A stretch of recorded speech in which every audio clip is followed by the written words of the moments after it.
The sun dipped below the horizon as Emily, Jake, Sarah, and Tom hiked through the dense forest.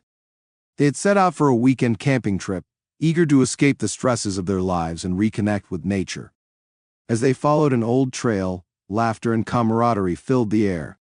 "Did you guys hear about that ghost town somewhere in these woods?" Tom teased, adjusting his backpack. "Oh please, that's just a rumor," Jake scoffed. "It's probably just a dilapidated shack or something." But as twilight enveloped the forest, a mist began to roll in, thick and heavy. The trees loomed larger, their branches twisting like gnarled fingers. Just as they were about to set up camp, Emily spotted something through the trees, a faint outline of buildings. "Look! Over there!" She pointed, her curiosity piqued. The friends wandered off the trail, drawn by the eerie sight. They emerged into a clearing, revealing a small town frozen in time. Weathered houses stood silently, their paint peeling and windows shattered. Rusted cars sat abandoned on the cracked pavement, and a thick layer of moss covered everything. "This is weird," Sarah whispered, her eyes wide. "Let's check it out," Tom urged, his adventurous spirit ignited. As they ventured deeper into the town, an unsettling feeling settled over them. The air felt charged, and shadows danced in the corners of their vision. They explored the main street, where faded signs hung askew, advertising long-defunct businesses. "Look at this," Jake said, holding up a rusted sign that read, "Welcome to Eldridge. Population unknown." "Unknown?" Emily echoed, a chill creeping down her spine. Suddenly, they heard a low, mournful sound echoing through the streets, like a distant lament. They exchanged glances, unease creeping in. "It's probably just the wind," Tom said, trying to sound brave. But as night fell, the atmosphere shifted. The mist thickened, swirling around them, and the temperature dropped. They decided to set up camp in the town square, thinking it would be an adventure.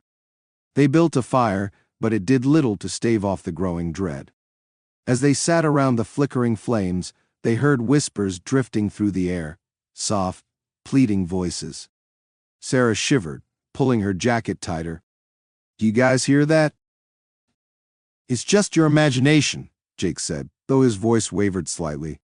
But as the night deepened, the whispers grew louder, and the friends began to see fleeting figures in the fog, pale silhouettes watching from the shadows. Panic set in. "We need to leave," Emily insisted, her heart racing. "Let's just wait until morning," Tom replied. "It's too dark to hike back now." Reluctantly, they stayed, but sleep eluded them. Hours passed, the fire dwindling to embers, and the whispers morphed into agonized wails. Suddenly, the sound of shuffling feet broke the stillness. They turned, but there was nothing there, only the mist swirling around them.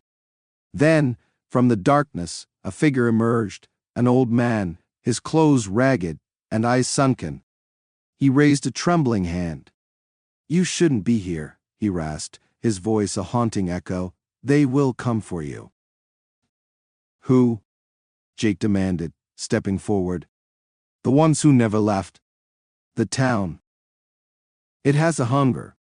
The man's eyes darted nervously, as if he expected something to pounce from the shadows. Before they could respond, a deafening roar echoed through the town, shaking the ground beneath them. The mist coalesced into more figures, ghostly apparitions of the town's lost inhabitants, their faces twisted in anguish.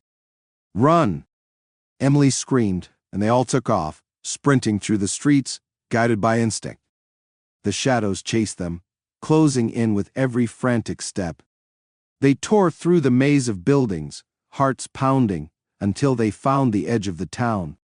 But the path they had entered through had vanished, swallowed by the fog. "Where do we go?" Sarah cried, panic rising in her voice. Just then they spotted a weathered sign marking the town's entrance, Eldridge, population 0. Desperation surged. They ran toward the sign, hoping it might be their way out. As they reached it, the ground trembled beneath them, and the fog thickened, pulling them back toward the town.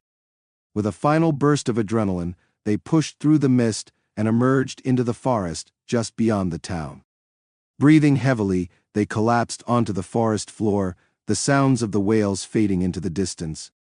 As they looked back, the fog lifted momentarily, revealing Eldridge in its full, haunting glory. The figures stood motionless, watching them. The old man raised his hand one last time, a warning etched on his face. "We're not done with you yet," the wind seemed to whisper. Shaken, they gathered their things and stumbled back to the main trail, vowing never to speak of Eldridge again. But deep down, they knew the town would linger in their minds, a chilling reminder of the night they brushed against the unknown.